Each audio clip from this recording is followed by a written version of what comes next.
আজ মুসলিম নারী সমাজে দেখা যায় মায়েদের মমতা নাই, কলিজায় কাঁদে শিশু দুধের নেশায়। মায়েরা তখন বাচ্চাদের বোতল ফিডারে দুধ গেলায়, বুকের দুধ হারিয়ে শিশু বাধ্য হয়ে ঢোকা খায়। বুকের দুধ বুকে রয়, বুকের দুধ খাওয়ালে নাকি আজকালকার মায়েদের স্বাস্থ্যহানি হবার ভয়। আল্লাহ ভারতবর্ষের বাইরে আমাকে নিয়ে গেছে, যা মুসলমানের অবস্থা। আমার ইন্ডিয়ান মুসলমান অনেক ভালো আছে, জোরে বলুন সুবহানাল্লাহ। অন্যান্য কান্ট্রিতে দেখেছি একদিকে বাচ্চা খেলে দোলনায়, অন্যদিকে মায়েরা কুত্তার বাচ্চা কোলে নেয়, ম্যানিপোষের গায়ে জড়ায়, বিড়াল বাচ্চার চুমো খায়, জন্তু জানোয়ারেরা সবার ঘাটে আদর পায়। অনেক মুসলমানের বাড়ি দেখবেন মুসলমানেরা ছবি টাঙায়, বিবির ছবি, বাপের ছবি, স্বামীর ছবি দেখা যায়, কাঁচ দিয়ে আবার মনের মতো পিকচার বাঁধায়, ওই পিকচার এবার মালা দেয় হিন্দু আনি কায়দায়, ফটোর সামনে আগরবাতি মোমবাতি জ্বালায়, ধূপধুনাদের চিরাগ জ্বেলে সুগন্ধে ভরায়, ফটো পূজা করে মৃতের জাহান্নামে পাঠায়। বেদিন বেকুব সাজলো এরা, কি সর্বনাশ হায় রে হায়। বাস্তব কথা।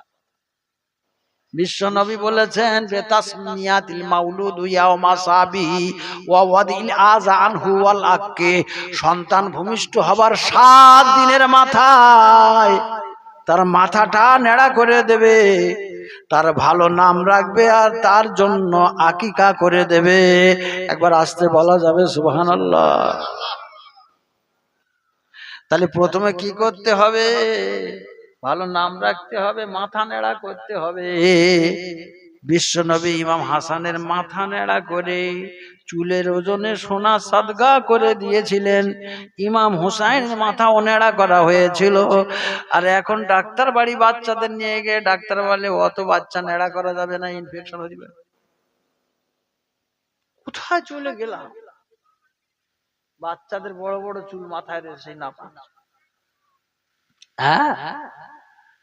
যেদিন মা করবে সন্তান গর্ভপাত, পাকসাব হবে যখন ওই নবজাত, তার ডান কানে আজান দিবে আর বামে ইকামাত। জোরে বলুন সুবহানাল্লাহ। এই শ্বাস উঠে যাচ্ছে না? বসিরউদ্দিন বাপের সাথে ঝগড়া করে মাঠের মাঝখানে ফাঁকা জায়গায় এক ঘর ফেঁদেছে। বসিরউদ্দিন ভাবির একটা ছেলে হয়েছে, আজান দেবে কেডা? আছে না? আর আজান দিবে কিভাবে? সব তো নার্সিং হোমে খালাস, হসপিটাল নার্সিং হোম। কিন্তু বিশ্ব নবীর কথা হলো তার ডান কানে আজান দাও, বাম কানে ইকামত দাও।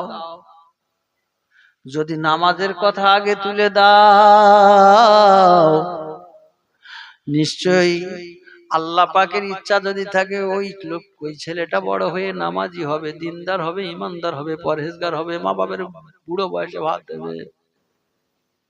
সে কারবার তো উঠে যাচ্ছে। আর যদি ওসব না করো, না পাক জায়গায় তোমার ছেলে ভূমিষ্ঠ হয়েছে, ওসব যদি ছেড়ে দাও, ও ছেলে ভালো হবে বলে মনে হয়, বড় হলে মা বাবার সাথে দিনই 500 বার ঝগড়া করবে, এমনকি মানে মারপিটও করতে পারে। তাই আল্লাহর নবী বললেন তার ডান কানে আজান, বামে ইকামাত।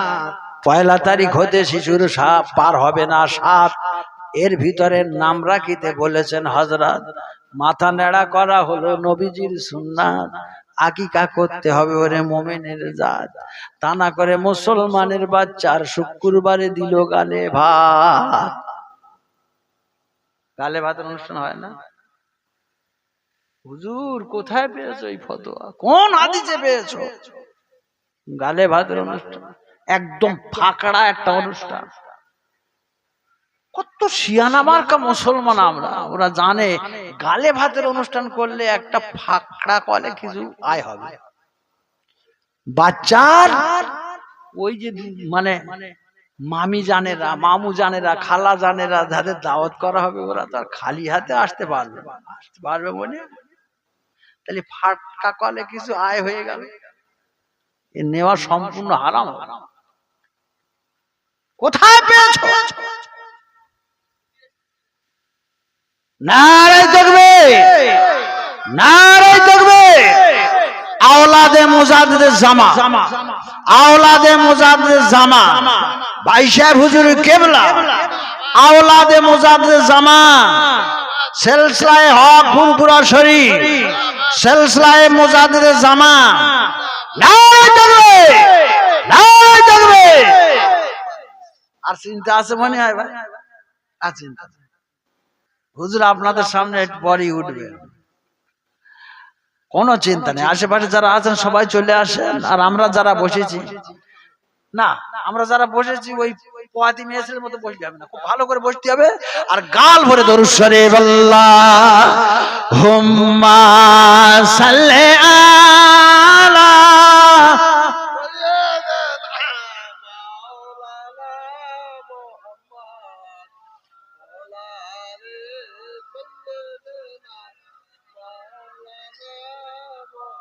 জবান খুলে পড়ি আল্লাহুম্মা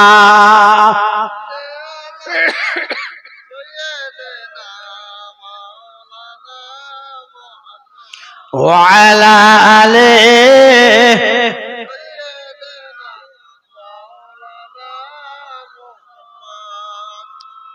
দুঃখের দিনের দরদি মোর নবী কমলিওয়ালা, নবী কমলিওয়ালা।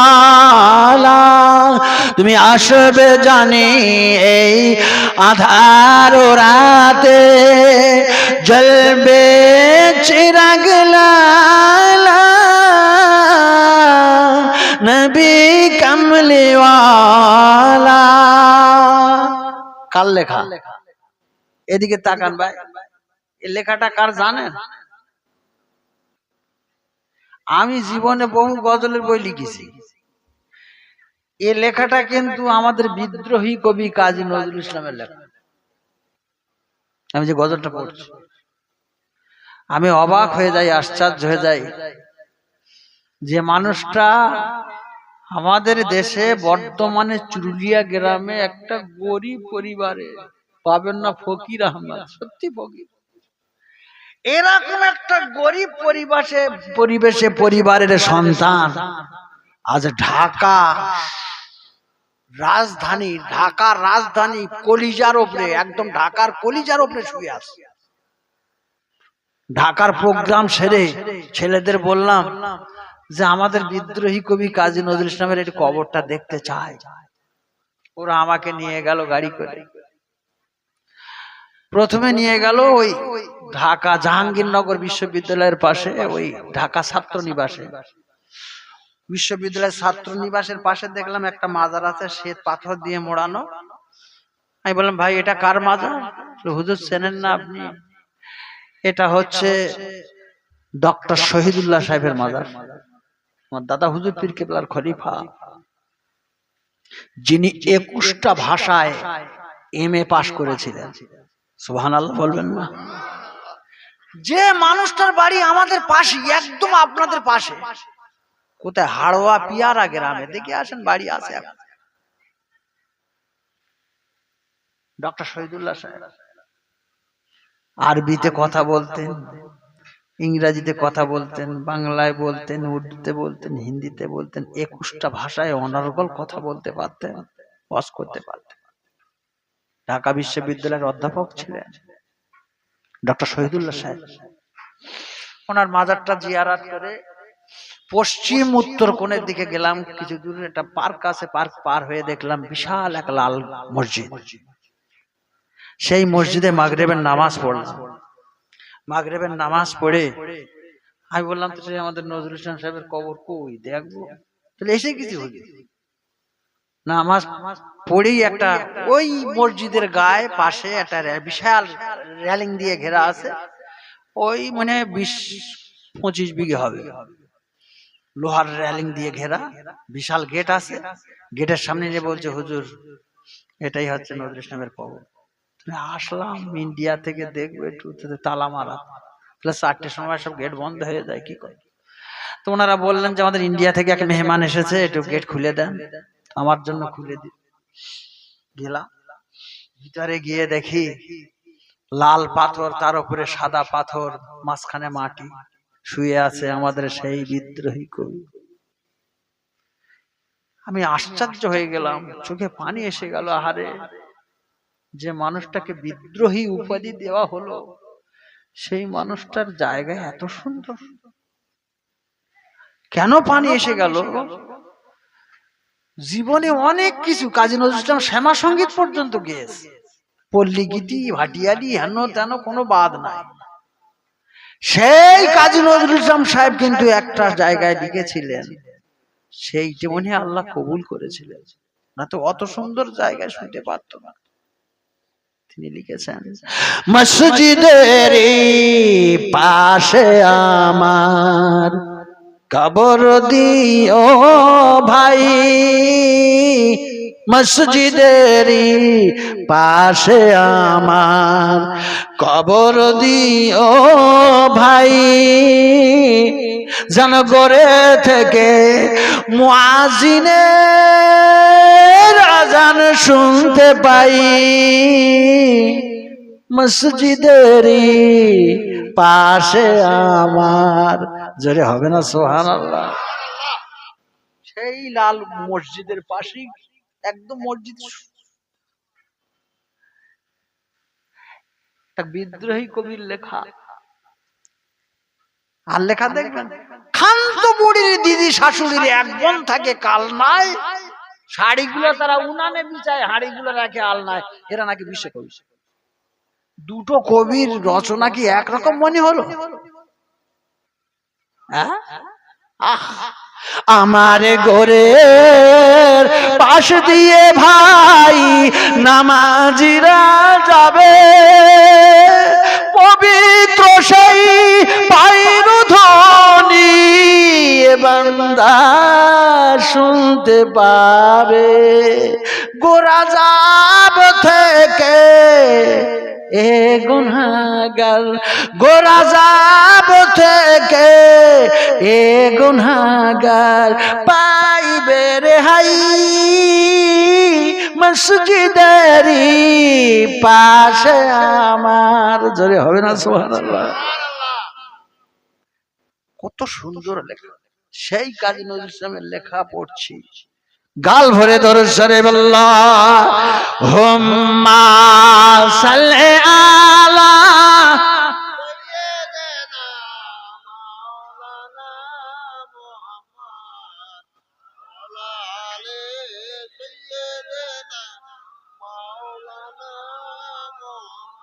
দুঃখের দিনের দরদি মোর নবী কমলিওয়ালা, নবী কমলিওয়ালা, তুমি আসবে জানি এই আধার রাতে, জ্বলবে চিরাগ লালা, নবী কমলিওয়ালা। আল্লাহুম্মা সাল্লি আলা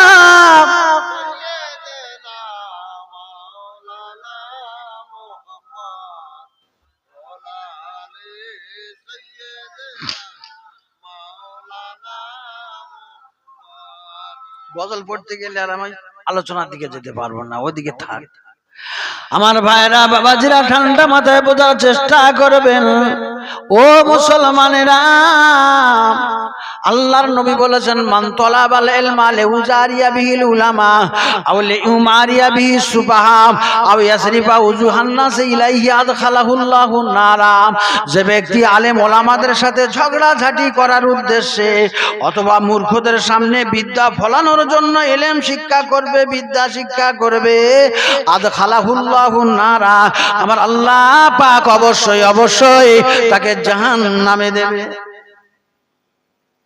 তাহলে ইলম শেখা যেমন ফরজ, বিদ্যা শেখা যেমন ফরজ, যেমন গরজ, আবার লেখাপড়া শিখে জাহান্নামে যাওয়া লাগে। তাই সাধারণ আমাদের মতো লোক বলে যে এক শ্রেণীর আলেমরা জাহান্নামে যাবে, কথাটা একেবারে খারাপ।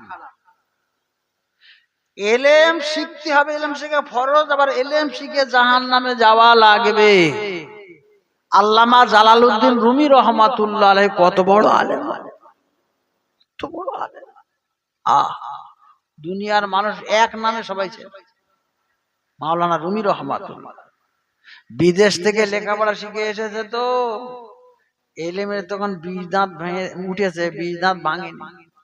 আরে বীজ দাঁত ভাঙতে গেলে তো সাপুড়ের কাছে যেতে হবে, আর সাপুড়ে হলো আল্লাহর ওলিদের চৌকাট মারাতেই হবে।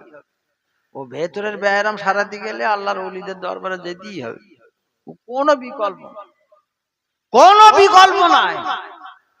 আল্লাহর ওলিদের চৌকাট মারাতে হবে। এড়ে গরু দেখেন, বিনা কারণে একবার এদিকে তেড়ে ওদিকে গুজুতে যায়।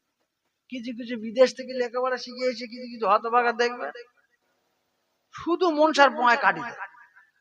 এখানে বসে ওখানে বসে শুধু এই করো সেই করো, হাতা গুটোচ্ছে, এনা করতে তেনা করতে। কি হয়ে গেছে? এলেমের একটা গরম আছে, শুধু এলেমের গরম। আল্লাহ পাক যদি একটু আওকাত দেয়, কিছু কিছু হতভাগা গরম দেখায়, দেখায় না? ব্যাটার গরম, অর্থের গরম, টাকার গরম, জমি জমার গরম, বিদ্যের গরম, বুদ্ধির গরম, গাড়ি বাড়ির গরম, জমি জমার গরম, রাজনৈতিক চিন্তাধারার গরম, রূপ যৌবনের গরম। গরমে গরমে সবসময় ফুলে ফেপে উঠতে চায়, যেন ভ্যানুসের মতো যেন উঠতে চায়। কিন্তু সমস্ত গরম নরম হয়ে 5 তলা 10 তলা 20 তলা সব তলায় গিয়ে অবশ্যই 3.5 হাত 5 তলা, ওখানে কিন্তু আল্লাহ সাইজ করবে। কি মনে হয়? সব ছেড়ে আমাদের রাজ্জাক মন্ত্রী, আমার বাড়ির পাশের মানুষ, খাটিয়া তৈরি হয়ে গেছে একটা ঘরের স্পেশাল ভাবে। কি এটা ঢেকে রেখেছে, কি দেখ ভালো করে দেখি। আবার আপনারা লাগাবেন না, আমি গিয়ে ঘরের মধ্যে গিয়ে দেখি এক জায়গায় একদম মন্ত্রী সাহেব খাটিয়া নিজে তৈরি করে রেখেছে নিজের ব্যবহারের জন্য। শুধু সবার চলে যেতে হবে। কিসের গরম দেখাবেন, কিসের? আল্লাহ পাক বলেন, ইন্নাল্লাহা লা ইউহিব্বু কুল্লা মুখতালিন ফাকুর। বলুন আল্লাহু আকবার। নিশ্চয় আল্লাহ পাক উদ্ধত অহংকারীকে কখনো পছন্দ করেন না। নবী বললেন, আলা উখবিরুকুম বিআহলিন নার, তোমাদেরকে জাহান্নামীদের পরিচয় দিচ্ছি, শোনো কারা জাহান্নামী হবে। কুল্লু উতুলিন জাওয়াজিন মুস্তাকবিরিন, তারা হলো কঠোর স্বভাবের অহংকারী। নবী আরো বললেন, লা ইয়াদখুলুল জান্নাতা, সে ব্যক্তি জান্নাতে প্রবেশ করতে পারবে না। মান কানা ফি কলবিহি মিসকালু হাব্বাতিন মিন খারদালিন মিন কিবরিন, যার অন্তরের ভিতরে সরিষার দানা পরিমাণ অহংকার থাকবে। তাই বলি বাইরে করলে অহংকার, অসুবিধা হচ্ছে আপনাদের, পতন হতেই হবে তার। আল্লাহর এক নাম হলো জব্বার, অহংকারের মালিক তিনি ছাড়া কেউ নাই। আর মালিক তিনি সকল ক্ষমতার। তাই হাতে ধরে পায়ে পড়ে বলি বারবার, আজ থেকে ছেড়ে দাও দিমাগ অহংকার। হিতাহিত না জানিয়া মরে অহংকারে, নিজে বড় হতে চায় ছোট বলি তারে। বুঝতে হবে গরম দেখানো ভালো না খারাপ। হাদিসে জিবরিলের ভিতরে এসেছে, হাদিসে কুদসির ভিতরে এসেছে, আমার আল্লাহ পাক জানিয়েছেন অহংকার হলো আমার গায়ের চাদর। কে বলতেছে? আল্লাহ বলতেছে অহংকার হলো আমার গায়ের চাদর, ওই চাদর নিয়ে টানাটানি করবি না দুনিয়ার বাঁদর। ওই চাদর নিয়ে যদি টানাটানি করিস, আমি আল্লাহ প্রচন্ড রেগে যাই, আমি আল্লাহ গজব দিয়ে তোকে সাইজ করব। কিসের বাড়াবাড়ি গরম দেখাবে? ধ্যান করেনগে ত্যান করেনগে, পিছনে 2-4টে লোক সবসময় ঘুরতেছে। হ্যাঁ, কিসের গরম দেখা? আল্লামা রুমি রহমাতুল্লাহ বিশাল ডিগ্রি নিয়ে, কোয়ালিফিকেশন নিয়ে দেশে ফিরেছে। সাধারণ লোকের সাথে কথা বলতে চায় না, গরু ছাগল মনে করে। বিরাট আলেম লোক দেখতে আসতেছে, সালাম দিচ্ছে, আসসালামু আলাইকুম, আসসালামু আলাইকুম, ভালো করে উত্তর দেয়। এত এলেমের গরম। একদিন হয়েছে কি, রাত 12টা-1টার দিকে উনি কেতাবের ঘরে বসে কেতাব পড়তেছে।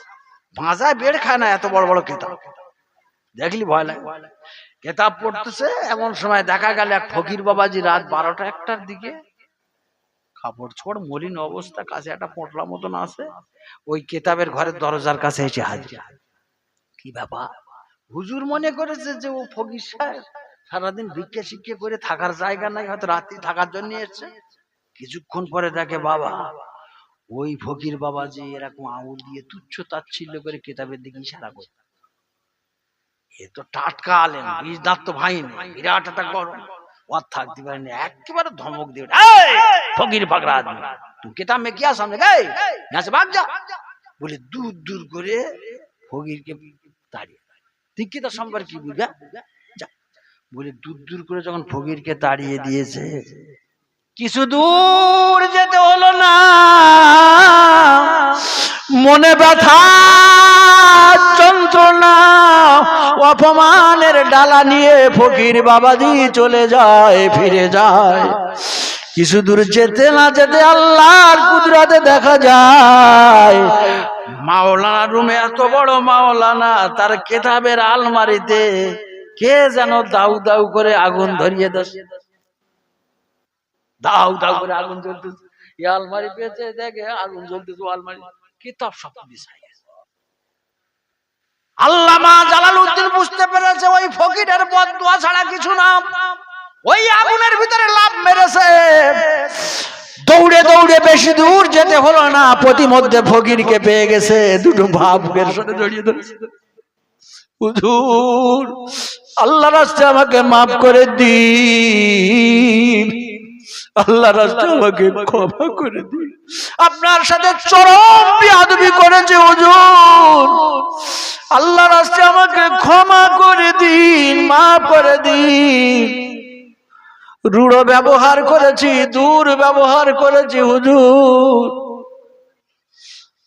আমি কি অপরাধ করলাম, আমার কেতাবের ঘরে আগুন লাগলো কেন? ফকির বলে, এই শুকনো মাওলানা, পাছা আগে পাছা। এই ফকির পাগড়া মানুষ, তোর কেতাবের ঘরে আগুন লেগেছে আমি কি জানি, পাছা আগে পাছা। কিন্তু এত বড় একটা মাওলানা এক ফকির বাবাজির পা জড়িয়ে রেখেছে, কিরকম বলে? আল্লাহু আকবার। আমার ভাইরা, দোস্তরা, বাবাজিরা, আল্লামা মাওলানা জালালউদ্দিন রুমি ফকিরের পা ছাড়ে না, যতক্ষণ না ফকির বাবাজি মাফ করলেন। একবার আস্তে কি বলা যাবে সুবহানাল্লাহ? সব জায়গায় বুঝি কি খাটে, কি এলেমের গরম দার। সেই মাওলানা জালালউদ্দিন রুমি বহু কিতাব লিখে গেছেন, বহু কিতাব লিখে গেছেন ভাই। এক কিতাবের ভিতরে তিনি লিখে গিয়েছেন, আমি মাওলানা জালালউদ্দিন রুমি, আমি কোনদিন মাওলানা রুমি হতে পারতাম না, দুনিয়ার মানুষেরা আমাকে জালালউদ্দিন রুমি বলে কেউ চিনতো না, কেউ জানতো না, যদি না আমি আল্লাহর ওই ফকির বান্দা, আল্লাহর ওই ওলি বান্দা হযরতে শাহ সুফি শামসে তাবরিজ রহমাতুল্লাহ আলাইহি তার গোলামি না করতাম, তার জুতো দুটো যদি মাথায় করে বয়ে না বেড়াতাম, তার গাঁটলি পোটলা গুলো মাথায় করে যদি না বয়ে বেড়াতাম, আমি মাওলানা রুম কোনদিন মাওলানা রুম হতে পারতাম না। একবার আস্তে কি বলা যাবে সুবহানাল্লাহ? গরম কোথায় গেছে? কলজের ঘরে চলে গেছে, গরম দেখা।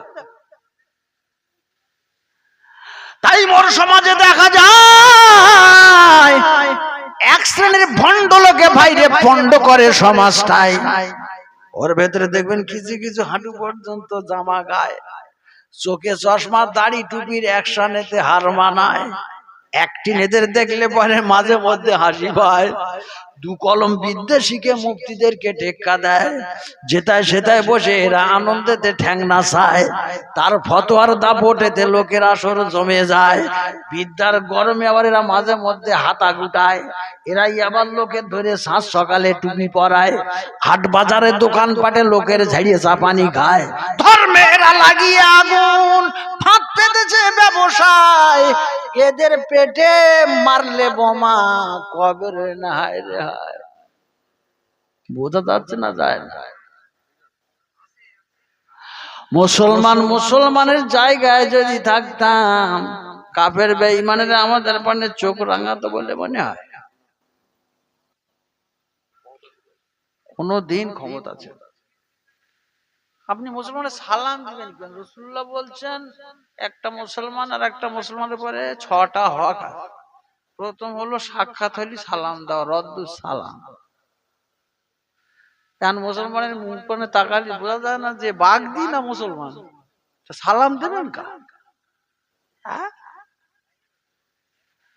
ও ভাইরা বাবাজিরা, আল্লাহর নবী বলেছেন দাখালাল বাইত, তুমি দূর থেকে বাইরে থেকে যখন বাড়িতে আসবে, ফাসাল্লামা আলাইহি, বাড়িওয়ালার সবার সালাম দেবে, তাতে তোমার এবং তোমার বাড়িওয়ালাদের ভিতরে আল্লাহর তরফ থেকে রহমত নাযিল হবে।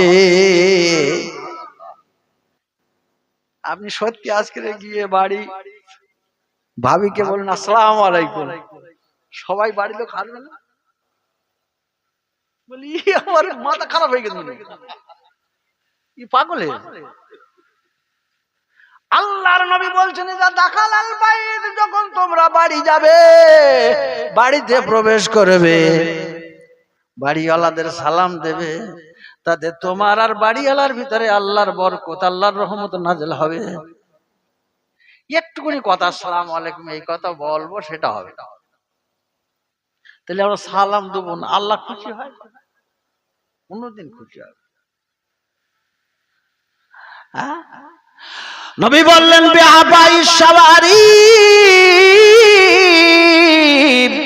তোমরা তোমাদের গোঁফটাকে ছোট করে কাটবে, দাড়িটা লম্বা করে রাখবে। পশ্চিম মেদিনীপুরে জঙ্গলমহল আছে, মমতা ব্যানার্জি প্রায় যায়, তো ওখানে একটা জলসায় গেছি, আমার সামনে একজন মিলাদ শুনতে চাই, বলি ভাই কেন মিলাদ শুনতে? সে মানুষ না বন মানুষ বোঝা মুশকিল। জঙ্গল মহলের মানে আমি হয়তো বলি জঙ্গল টঙ্গল থেকে বাড়ে। হ্যাঁ, আমি অবাক হয়ে গেছি, মানে লোকটা যদি হাসে কি কাঁদে বোঝা যাবে না যে কি রকম, মানে এত বড় বড় গোঁফ আছে। তো বসেছে ভালো, আল্লাহ হেদায়েত করুন।